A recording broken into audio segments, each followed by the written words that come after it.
ribs are a tough injury. It's a lingering Yes. injury to anything in your midsection. That's why we were talking to Chris Hoke last week about Najee with the abdominal now. It didn't seem to bother him much last week.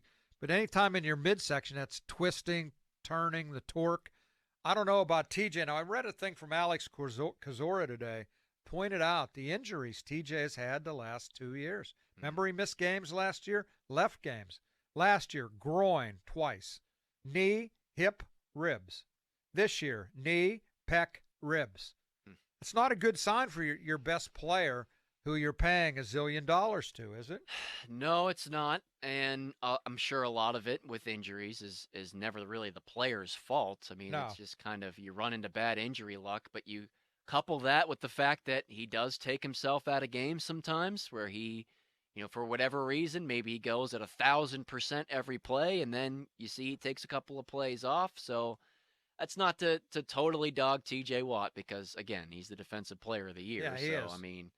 But I think for the rest of this year, maybe, or at least the foreseeable future, the Steelers are going to have to benefit from the threat and the mere respect given to him of seeing number 90 on the field rather than the actual maybe playmaking of number 90 for a while. They can still benefit from him just at least being out there, but to count on him to make these game-wrecking plays, I'm not so sure we're going to see that I for a believe he while. said only half a sack in the 4 games since he's been back. Is that right? Yeah. As we pointed out, he had these nagging injuries last year, and he still ends up with 22 and a half sacks. So he can play through pain. He has done that before. But I'm just wondering about how effective he will be this Sunday. And so who's in a worse disadvantage?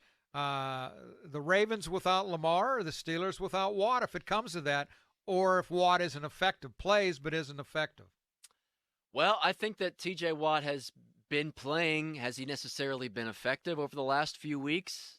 Certainly not to the level that we've seen or we're used to with TJ Watt, and they've still won those games. Now, of course, they've come against, the Saints and the Falcons and the Colts, so it's not like they're great opponents. I've got to think that if TJ Watt, again, if he can at least be out there on the field, they've got to respect him because he's TJ Watt, whether or not he's the same guy.